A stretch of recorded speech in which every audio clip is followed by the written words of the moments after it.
अवधूत चिंतन श्री गुरुदेव दत्त श्री स्वामी समर्थ. मी शीतल तुमच्या सगळ्यांचं आपल्या चॅनलमध्ये स्वागत करते, नॅचरल सुरुवात करते. म्हणजे भरपूर वेळेस आपल्याला प्रश्न पडतो बघा, की आपण एवढं पूजापाठ करतो, एवढं सेवा करतो, सर्व काही करतो, मग पारायण असेल, सर्व काही गोष्टी आहेत त्याच्यामध्ये, त्या सर्व काही गोष्टी करून सुद्धा आपले प्रश्न मार्गी का लागत नाही आहे, आपले एकामागे जे एक संकट येत चालले आहे ते संकट का संपत नाही आहेत, किंवा खूप जण असे सुद्धा आहेत जे नवीन स्वामींच्या मार्गात आले आहेत, दत्त मार्गात आले आहेत आणि ती सेवेला फक्त त्यांनी सुरुवातच केली आहे, महिन्यात झाला आहे, पण त्यांना असं वाटतं की सेवा सुरू केल्यामुळेच आमच्या आयुष्यामध्ये सर्व संकट, अडचणी, त्रास यायला सुरुवात झाली आहे. खूप जणांना असं वाटत असतं आणि तो प्रश्न त्यांना इतका म्हणजे भेडसावतो की अक्षरशः ते सेवा सोडून देतात. त्यांचे घरचे सुद्धा त्यांना टार्गेट करतात की बा तू हे चालू केल्यामुळेच, सेवा चालू केल्यामुळे किंवा स्वामींचं तू काही हे करतेस ते करतेस, नामस्मरण असेल किंवा पारायण करते आहे त्याच्यामुळे सर्व काही समस्या, भांडण किंवा घरामध्ये संकट सुरू झाली आहेत. खूप लोकांच्या घरामध्ये असे प्रश्न निर्माण होतात. त्या सगळ्यांना सांगू इच्छिते की नक्कीच या सर्व प्रश्नांचं उत्तर तुम्हाला आजच्या व्हिडिओत मिळणार आहे. की संपूर्ण म्हणजे एवढं जास्त पूजा पाठ करून सुद्धा आपल्या आयुष्यातले संकट, अडचणी, त्रास का संपत नाही आहेत, उलट वाढत का आहेत, याबद्दल संपूर्ण माहिती तुम्हाला आजच्या व्हिडिओत मिळणार आहे. नक्कीच व्हिडिओ पूर्ण बघा, स्किप न करता बघा, जेणेकरून तुम्हाला संपूर्ण प्रश्नांची उत्तरं व्यवस्थित कळतील. चला व्हिडिओला सुरुवात करूया. तर मंडळींनो, पूजा पाठ करणं हे काही वाईट नाही आहे. आता खूप जण म्हणतात किंवा आता पूजा पाठ आणि किंवा स्वामींच्या मार्गामध्ये आल्यावरती स्वामींची सेवा असेल किंवा पूजा पाठ करणे असेल किंवा नामस्मरण करणे असेल, असं नाहीये की आपण आपला आता कसं आहे, आपण संसारात आहोत, प्रपंचात आहोत, त्यामुळे संसार प्रपंच सगळं वाऱ्यावर सोडून द्यायचं आणि फक्त देवदेव करायचं, अभिषेक, पारायण सर्व हेच करायचं असं नाही. हे आपल्या परंपरेचे गुरुमावली सुद्धा सांगत आहे किंवा कुठलीही देवता सांगत आहे की सर्व काही सोडून दे आणि माझ्याच मागे धाव, माझ्याच करत राहा, दिवसभर तू नामजपच करत राहा, सेवाच करत राहा, पूजा पाठच करत राहा, असं कुठलीच देवता सांगत नाही. प्रपंचाला धरून, संसाराला धरून आपण सर्व या गोष्टी करायच्या असतात सर्वप्रथम. आणि कसं असतं, खूप लोकांना असं वाटतं की स्वामींच्या मार्गात आलं म्हणजे काय, तर स्वामींच्या मार्गामध्ये खूप मोठे कडक नियम आहेत. स्वामींच्या मार्गामध्ये आलं की हे करायचं नाही, ते करायचं नाही, हे खायचं नाही, ते खायचं नाही, असे नियम आहेत. आणि सोबत अशी पण कोणाला भीती आहे खूप लोकांमध्ये की स्वामींच्या मार्गात आल्यावरती किंवा स्वामी सेवा चालू केल्यामुळे किंवा कुठल्याही इष्टदेवतांची सेवा चालू केल्यामुळे किंवा नामस्मरण, सेवा, पारायण चालू केल्यामुळे आपल्या आयुष्यामध्ये संकट, अडचणी वाढत जातात. पण हे का वाढतं तुम्हाला माहितीये का? किंवा खूप जण म्हणतात की देव माझीच परीक्षा का घेतो, माझीच मागे का लागला आहे, असं पण खूप लोकांना प्रश्न पडतात. त्या शेजारी तर कोणीच काही करत नाही, ना देव करत नाही, ना देवाच्या मंदिरात जात नाही, ना कुठले उपवास असेल, व्रत वैकल्य काही करत नाही, तरी सुद्धा त्यांचं सगळं काही चांगलं चालू आहे. असं का? मग मी सगळं काही करून सुद्धा म्हणजे सगळं काही व्रत वैकल्य सगळं काही करून सुद्धा किंवा पारायण नियम पाळून सुद्धा माझ्या आयुष्यात हे प्रश्न का उद्भवत आहेत, माझे संकट का कमी होत नाहीत, असे सुद्धा प्रश्न पडणारे खूप जण आहेत.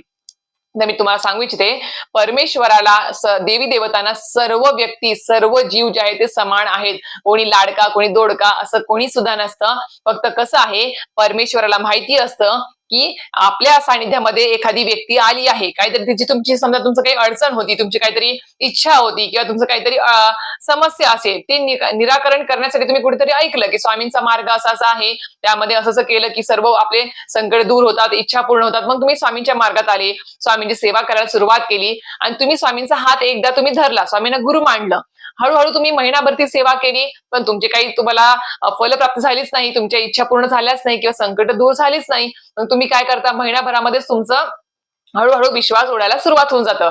मग तुम्ही काय करता की बा आज सेवा केली, उद्या केली, परवा नाही केली, गुरुवारीच केली, मग बघू करू असं म्हणत म्हणत म्हणत म्हणत आपलं त्यातून असा विश्वास उडून जातो, मन उठतं त्या सेवेतून, आपण त्या सर्व गोष्टी हळूहळू बंद करतो. कारण की काय होतं, कारण की आपल्याला लवकर त्वरित फलप्राप्ती पाहिजे असते की आज सेवा केली म्हणजे आज सेवा केली की उद्या मेवा मिळावा, अशी आपली म्हणजे आजकालची तर प्रत्येकांची हीच अवस्था आहे की आज काही केलं की उद्या लगेच आम्हाला ते मिळायला पाहिजे असं.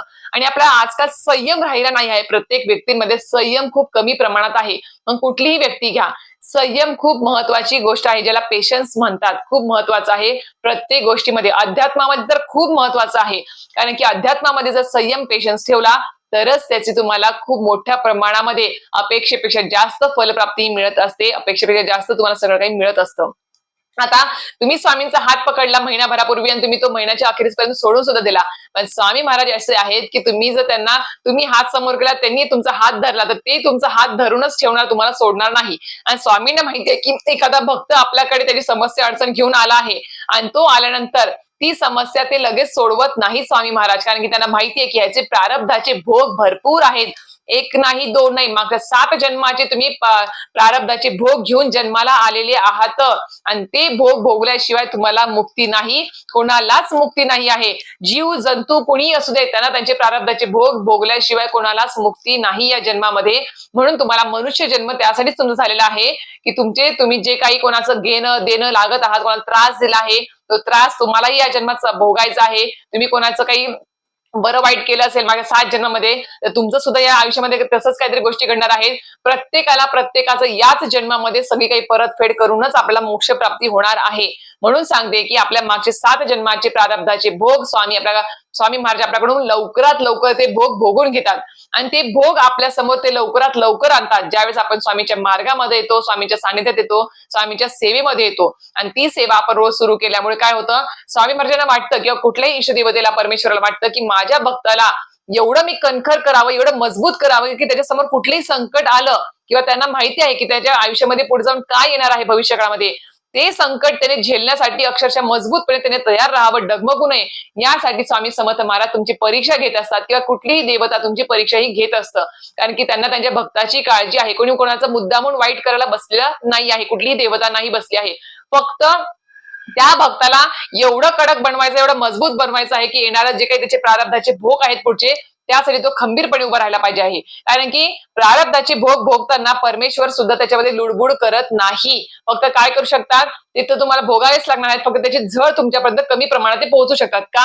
कारण की तुम्ही त्यांचं नामस्मरण करत आहात, तुम्ही त्यांच्या सेवेमध्ये आहात, तुम्ही त्यांचे पारायण, पोथी वाचणे, सर्व गोष्टी करत आहात, तुम्ही त्यांच्यावर पूर्णपणे विश्वास ठेवला आहे. तर त्याच्या बदल्यात ते तुम्हाला काय करू शकतात, फक्त तुमचे प्रारब्धाचे भोग जे आहे त्याची झळ तुम्हाला, त्रास तुम्हाला कमी प्रमाणात जाणवेल याचीच ते तुमची काळजी घेऊ शकतात. तुमचे प्रारब्धाचे भोग ते काही संपवणार नाही आहेत, फक्त त्याचे प्रमाण जे आहे ते हळू म्हणजे कमी प्रमाणात ते करू शकतात. एवढं तर ते नक्कीच आपल्यासाठी करू शकतात. आणि प्रारब्धाचे भोग आपणास सुद्धा माहिती नाही की आपण मागे 7 जन्मामध्ये कोणाला काय त्रास दिला आहे, कोणाचा छळ कपट केला आहे, कोणाची चोरी आणि काय केलं हे आपल्याला सुद्धा माहिती नाही आहे.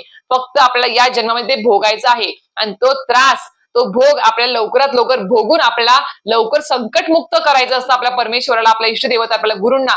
त्यासाठी आपण ज्यावेळेस अध्यात्मामध्ये येतो, स्वामींच्या मार्गात येतो, त्यामुळे आपल्याला पटापट लवकरात लवकर हे भोग भोगायला लावतात. स्वामी महाराज असेल किंवा कुठलीही देवता असेल ती भोगायला लावते आणि लवकरात लवकर हे भोग भोगून तू बाहेर पड आणि एक सुखी समाधानी आयुष्य जग आणि अध्यात्मामध्ये पूर्णपणे तू रमून जा. हेच फक्त त्यांचं म्हणजे एक हेतू असतो आपल्या परमेश्वराचा, आपल्या इष्टदेवतांचा किंवा आपल्या गुरूंचा. म्हणून घाबरून जायचं नाही की मी सेवा सुरू केली म्हणून माझ्या आयुष्यामध्ये मोठमोठे संकट आले, त्रास आले. अरे हे त्रास स्वामींनी नाही दिले आहे तुम्हाला, हे तुमचे प्रारब्धाचे भोग आहे जे मग 7 जन्माचे आहेत, जे तुमच्या समोर पटापट यायला सुरुवात झालेली आहे. आणि एकदा जर तुम्ही हे भोगून घेतलं की नंतरचं आयुष्य तुमचं एक संकट विरहित असणार आहे, एक छान असं सुंदर आयुष्य तुम्हाला जगायला भेटणार आहे. फक्त काय की तुम्हाला सुरुवातीला थोडा त्रास सहन करावाच लागणार आहे आणि प्रत्येकाला हे करावं लागणारच आहे. यातून कोणीही सुटलेलं नाही. मी काय, तुम्ही काय, कोणी सुद्धा सुटलेलं नाही आहे. आणि परीक्षा म्हणताल तर तुम्ही खरंच सांगते, आपले जे म्हणतात ना आपले देवी देवता आहेत त्यांना सुद्धा त्यांची परीक्षा द्यावीच लागली आहे सर्व गोष्टींची. म्हणून सांगते त्यांना सुद्धा त्यांचे प्रारब्धाचे भोग भोगावे लागलेले आहेत परमेश्वरांना सुद्धा. मग आपण काय चीज आहोत म्हणून घाबरून जायचं नाही आहे. आणि आपल्या इष्टदेवतांवर, आपल्या गुरूंवर आपण जी काही देवपूजा करतोय, पूजा पाठ करतोय, त्यावर कधीही शंका उद्भवू नका, शंका निर्माण करू नका. सर्व काही चांगलंच होणार आहे. फक्त एक आयुष्यामध्ये कठीण काळ येतो ना, तर समजा तो कठीण काळ म्हणजेच काय, आपल्या प्रारब्धाचे भोग भोगण्याची वेळ आता जवळ आलेली आहे, आता समजायचं आहे बस. पण आपले स्वामी समर्थ महाराज आपल्या पाठीशी आहेत ना.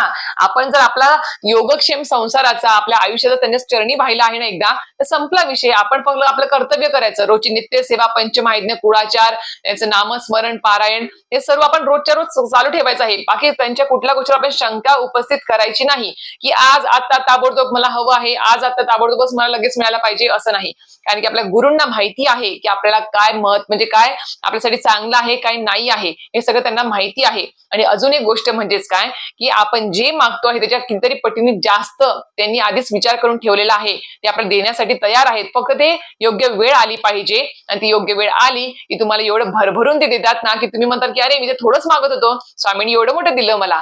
असं सुद्धा झालेलं आहे. आता मला तर खूप माझ्या स्वामींवर विश्वास आहे, खरं सांगते. माझ्या माझ्या आयुष्यामध्ये ज्या काही चांगल्या गोष्टी घडलेल्या आहेत, माझ्या पण आयुष्यामध्ये काही त्रास अडचणी संकट येऊन गेलेले आहेत. असं नाही की संपूर्ण आयुष्य एकदम चांगलं गेलं आहे, असं नाही. कोणालाच ते चांगलं गेलेलं नाही आहे. प्रत्येकाला सुख दुःख हे सगळं भोगावंच लागलेलं आहे, कारण की चक्र गोल आहे हे, एकामागे एक चालूच असणार आहे आणि ते आपल्याला भोगूनच संपवायचं आहे, एवढं नक्की. म्हणून कुठलीही काळजी करायची नाही. स्वामींच्या सेवेवरती कुठलाही उपाय तोडव्यांवरती शंका निर्माण करायची नाही.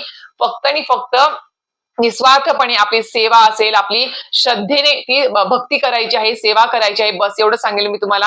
आणि अजून एक गोष्ट सांगेल तुम्हाला की हे प्रारब्धाचे भोग जे आहे ते लवकरात लवकर आपल्या आयुष्यात येत असतात. कुठलीही देवता कोणाचं वाईट करत नाही किंवा कोणाची मुद्दामून त्याच्या आयुष्यामध्ये संकट हे आणत नाही. त्यामुळे घाबरायचं नाही. आपल्या आयुष्यामध्ये कुठलीही संकट आलं, समस्या आली किंवा काही अडचण आली तर त्याला फक्त एकच सांगायचं की बाबा हे संकट अडचणी समस्या छोटे आहेत, माझ्या स्वामी समर्थ महाराज खूप मोठे आहेत, ब्रह्मांड नायक माझ्या पाठीशी आहेत, अशक्य गोष्टी शक्य करणारे स्वामी समर्थ महाराज माझ्या पाठीशी आहेत. त्यामुळे संकट अडचणी त्रास मी सर्व काही भोगून परत उभा राहू शकतो माझ्या आयुष्यामध्ये.